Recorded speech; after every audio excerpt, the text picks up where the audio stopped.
മമ്മൂക്കയെ വെച്ചിട്ടാണ് നമ്മൾ ഈ വേറെ ആൾക്കാരെ റാഗ് ചെയ്യുന്നത്. മമ്മൂട്ടിയുടെ എല്ലായിടത്തും ഭയങ്കര ബഹുമാനവും പേടിയൊക്കെയാണല്ലോ.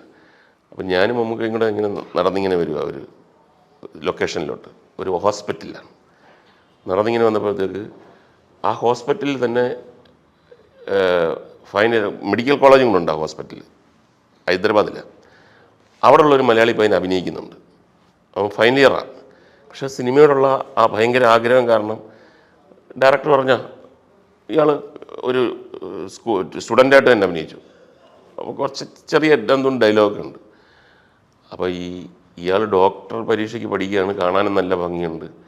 ഇയാളവിടെ വന്നപ്പോഴത്തേക്ക് ഈ ജൂനിയർ ആർട്ടിസ്റ്റിൽ 1-2 പെൺപിള്ളേർ ഇയാളുടെ അടുത്ത് പോയി പരിചയപ്പെട്ട്, ഇവിടെ പഠിക്കുകയാണല്ലേ, അത് ശരി, എന്താ പേര്, നാട്ടിലെവിടെയാണെന്നൊക്കെ ചോദിച്ചിട്ട് ഇങ്ങനെ സംസാരിച്ചുകൊണ്ട് നിന്നപ്പം ഞാനും മമ്മൂട്ടിയും കൂടെ കയറി വന്നു. മമ്മൂട്ടി അതൊന്നും കണ്ടതുപോലുമില്ല. മമ്മൂട്ടി ഇങ്ങനെ പോയി, ഞാൻ കണ്ടു. അപ്പം ഇവൻ പതറി വന്നു. അതിലാണ് ഞാൻ ശ്രദ്ധിച്ചത്, ഇവൻ ഇങ്ങനെയൊക്കെ ഒന്ന് പതറി. അപ്പോൾ ഞാൻ വിചാരിച്ചു എന്തോ ഒരു സ്കോപ്പ് ഉണ്ടല്ലോ, കിടക്കുന്നുണ്ടല്ലോ. കുറച്ച് കഴിഞ്ഞപ്പോൾ ഞാൻ വിളിച്ച്, എന്താ ഇവിടെ നടക്കുന്നു? എൻ്റെ അടുത്ത് വന്ന് സംസാരിച്ചത്, ഞാനല്ലേ സംസാരിച്ചത്, എൻ്റെ അടുത്ത് വന്ന് സംസാരിച്ചാൽ. അപ്പോൾ ഞാൻ പറഞ്ഞു, ഓ ഇവൻ വീണ്. ഞാൻ പറഞ്ഞു മമ്മൂക്കയ്ക്ക് ഭയങ്കര വിഷമമായിപ്പോയി. മമ്മൂക്ക എൻ്റെ ഇത്രയും നേരം അതാ സംസാരിച്ചുകൊണ്ടിരുന്നത്. ആ പയ്യൻ നല്ലൊരു പയ്യനല്ല, ഫൈനൽ ഇയർ പഠിക്കുന്നില്ല, അവൻ എന്ത് അഭിനയിക്കാമെന്ന് അഭിനയിച്ചിട്ട് പോണ്ടേ, ഈ പെൺകുട്ടികളുമായിട്ടൊക്കെ എന്തെന്നു പറഞ്ഞു. ഞാൻ പറഞ്ഞു പിന്നെ ഞാൻ പിന്നെ സമാധാനപ്പിടിച്ചേക്കുന്നു. അയ്യോ ഇനിയിപ്പോൾ എന്ത് ചെയ്യും ദൈവമേ, എനിക്ക് വയ്യെന്ന്. ഞാൻ വേറൊന്നും വേണ്ട, കുറച്ച് കഴിയുമ്പോഴത്തേക്ക് നമുക്ക് അടുത്ത് വന്നിട്ട് സോറി എന്ന് പറഞ്ഞാൽ മതി, അത്രയേ ഉള്ളൂ പുള്ളി. ഞാൻ നമുക്ക് അടുത്തൊന്നും പറഞ്ഞില്ല. ഞാൻ അടുത്ത് വന്നിരുന്നപ്പോഴത്തേക്ക് ഇവൻ കറങ്ങി വരുന്നുണ്ട്. മമ്മൂട്ടിയുടെ മുമ്പിൽ വന്നിട്ട് സോറി എന്ന് പറഞ്ഞു. മമ്മൂട്ടി പോയി സമാധാനം. ഞാൻ ശരി. പോയതിനു ശേഷം എൻ്റെ അടുത്ത് പറഞ്ഞു, അവൻ അഹങ്കാരിയാണല്ലോ, അവൻ ഇങ്ങനെയാണോ എൻ്റെ അടുത്ത് ഒരു സീനിയർ ആളുടെ അടുത്ത് ഒന്ന് ഒരു വളരെ ഹമ്പിളായിട്ട് പറയണ്ടേ, ഇവനെന്താ ദേഷ്യം വന്നാണ്. ഓ എനിക്ക് പോയി ഞാനാകെ പതറിയിരിക്കുകയെന്നൊക്കെ പറഞ്ഞിട്ട്. പിന്നെ കാറിൽ കയറാൻ നേരത്ത് ഞാൻ പറഞ്ഞു, ഇനി ഇത് ആവർത്തിക്കില്ലെന്നൊന്ന് പറഞ്ഞേരാം, തീരട്ടെ. എൻ്റെ അടുത്ത് ഭയങ്കര ദേഷ്യം, നിങ്ങൾ പഠിക്കാൻ വന്നതാണോ, പെമ്പിള്ളേർ സംസാരിക്കാൻ വന്നതാണോ.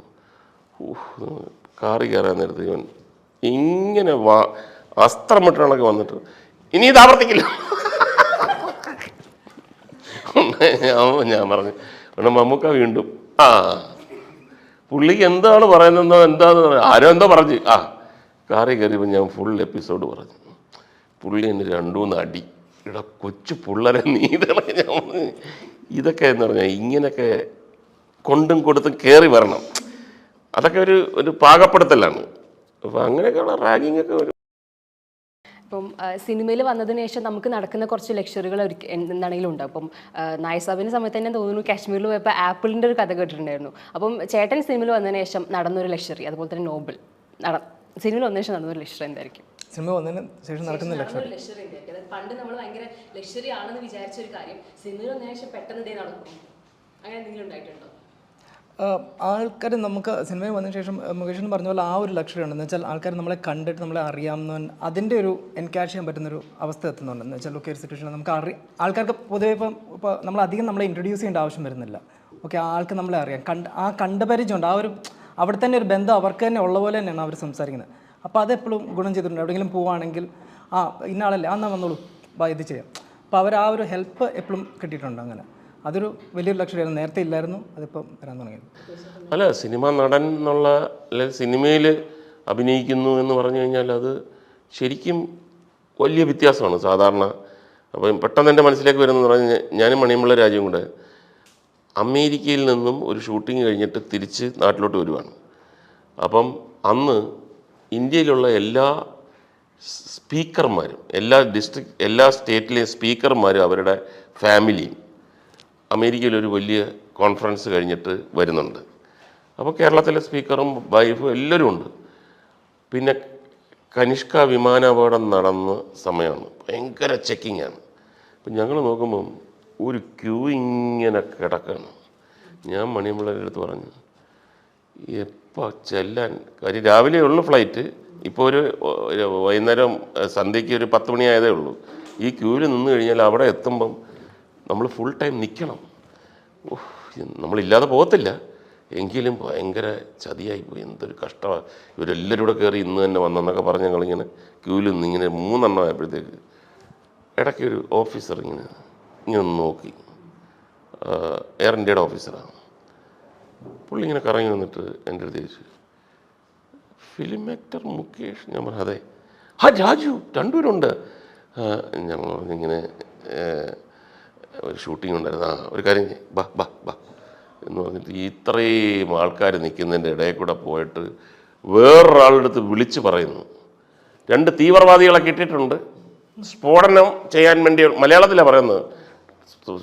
തീവ്രവാദി എന്നുള്ള ടെററിസ്റ്റ് എന്ന് പറഞ്ഞിരുന്നെങ്കിൽ എല്ലാവരും അകത്തായിരുന്നു. 2 തീവ്രവാദികളെ കൈയോടെ പൊക്കിയിട്ടുണ്ട്, സ്ഫോടക വസ്തുക്കളുണ്ട്.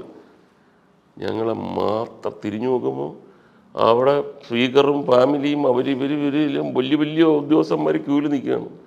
നമ്മൾ ചെന്നിട്ട് ഒരു 10 മണിക്ക് 10:15, 10:30 ആയപ്പോഴത്തേക്ക് സീറ്റിലിരുന്നു. ഞാൻ രാജുവിൻ്റെ അടുത്ത് പറഞ്ഞു, സിനിമയല്ലാതെ ലോകത്തിന് നമ്മൾ എത്ര വലിയ കോടീശ്വരനാന്ന് പറഞ്ഞാലും എത്ര വലിയ ശാസ്ത്രജ്ഞനാന്ന് പറഞ്ഞാലും ഈ ഒരു പ്രിവിലേജ്, അതിൻ്റെ ആ ഹൈറ്റ് ഓഫ് ലക്ഷറിയും പ്രിവിലേജും ഇങ്ങനെയുള്ള സ്നേഹം, മനസ്സിലാത്തുന്നുള്ള സ്നേഹം. അപ്പം ചില ഡയലോഗ് നമ്മളെ ഇങ്ങനെ. അടുത്ത സമയത്ത് ഞാൻ ഒരു ഗൾഫിൽ നിന്ന് ഇങ്ങോട്ട് വരിക. അപ്പോൾ ഒരാൾ, ഇപ്പോൾ ഒരു സംഭവമുണ്ട്, എന്തൊരു ഇത് കൊറോണ വന്നപ്പോഴത്തേക്ക് സുഗീത എയർ സുവിധ അത് പൂരിപ്പിച്ചു കൊടുക്കണം. എനിക്കറിഞ്ഞൂടാ. അത് നമുക്ക് ഈ ജന്മത്തിൽ എനിക്ക് പറ്റത്തുമില്ല. അതിനകത്തുനിന്ന് അപ്ലോഡ് ചെയ്ത് ഇതിനകത്തുനിന്ന് ഡൗൺലോഡ് ചെയ്ത് ഇങ്ങനെയൊക്കെ. ഞാൻ പറഞ്ഞ് ഞാനിവിടെ നിൽക്കുക എന്നുള്ളതല്ലാതെ നിങ്ങൾ എന്നിൽ നിന്ന് പ്രതീക്ഷിക്കണമെന്ന് പറഞ്ഞപ്പം ഒരാൾ വന്നിട്ട് പറഞ്ഞു, ഉമേഷേട്ടാ ഞാൻ ചെയ്തുതരാം. അയാളുടെ ഫോണിനകത്ത് എന്തൊക്കെയോ കയറ്റി എന്തൊക്കെയോ ഇറക്കി വന്നു. അപ്പം ഞാൻ പറഞ്ഞു, ഇത് എങ്ങനെ മറുപടി, എങ്ങനെയാണ് നന്ദി പറയേണ്ടതെന്ന് എനിക്കറിഞ്ഞില്ല. താങ്ക് യു വെരി മച്ച് എന്ന് പറഞ്ഞപ്പോൾ അയാൾ പറഞ്ഞു, ഓർമ്മയാ കാലം മുതൽക്ക് സന്തോഷിപ്പിച്ചുകൊണ്ടിരിക്കുകയില്ല ഞങ്ങളെ. ഇത്രയെങ്കിലും ചെയ്തില്ലേ പിന്നെ നമ്മളൊക്കെ മനുഷ്യരാണ്. ഇതിനപ്പുറത്ത് ഒരു സിനിമയുടെ ഒരു ശക്തി എന്ന് പറയുന്നത് ഭയങ്കര സംഭവമാണ്. അതൊരു ഫാമിലി സ്റ്റോറിയാണ്. ഫാമിലിയുടെ അച്ഛനാണ് ഞാൻ. എൻ്റെ പേര് ഫിലിപ്സ്. അപ്പം നാച്ചുറലി ഫാമിലി ആകുമ്പം എല്ലാവരും ഫിലിപ്സാണ്. ഇത് Basil Philips, Blessy Philips, Bitty Philips. 2 പെൺകുട്ടികളും, മൂത്ത ആള് മകൻ. അമ്മ മരിച്ചുപോയി. മൂന്നാമത്തെ മകൾ ഇപ്പം 6ാം ക്ലാസ്സിലാണ്. അവൾക്ക് വളരെ ചെറിയ പ്രായത്തിലാണ് മരിക്കുന്നത്. അപ്പോൾ ഈ 3 കുട്ടികളെയും കൊണ്ട് ബാംഗ്ലൂരിൽ ഇവർക്ക് 3 പേർക്കും ഒരു സ്വന്തം കാലിൽ നിൽക്കാനുള്ള വിദ്യാഭ്യാസവും ആരോഗ്യവും കൊടുക്കണമെന്നുള്ള രീതിയിൽ വളർത്തുന്ന ഒരച്ഛൻ. പക്ഷേ അങ്ങനെ ഒരു കഥയല്ല. 4 പേർക്ക് 4 സ്വഭാവവും. അതിനെ അച്ഛൻ്റെ ചിലപ്പോൾ ഡോമിനേറ്റ് ചെയ്യുന്നതായിട്ട് തോന്നും, ചിലപ്പോൾ ഇവരെ നിയന്ത്രിക്കുന്നതായിട്ട് തോന്നും, ചിലപ്പോൾ ഇവർ പൊട്ടിത്തെറിച്ച് പോകുന്നതായിട്ട് തോന്നും. പക്ഷേ അൾട്ടിമേറ്റ്ലി ഇവരുടെ ഇടയിലുള്ള ഒരു വലിയ സ്നേഹച്ചരടുണ്ട്. അത് പരസ്പരം മനസ്സിലാക്കുകയും അങ്ങനെ സ്നേഹം കൊണ്ട് തന്നെ ഈ വിദ്വേഷമെല്ലാം കീഴ്പ്പെടുത്തുകയും അൾട്ടിമേറ്റ്ലി സ്നേഹം വിജയിക്കുകയും ചെയ്യുന്ന രസകരമായ ഫുൾ തമാശയിലൂടെ മുന്നോട്ട് പോകുന്ന ഒരു കഥയാണ് ഫിലിപ്സ്.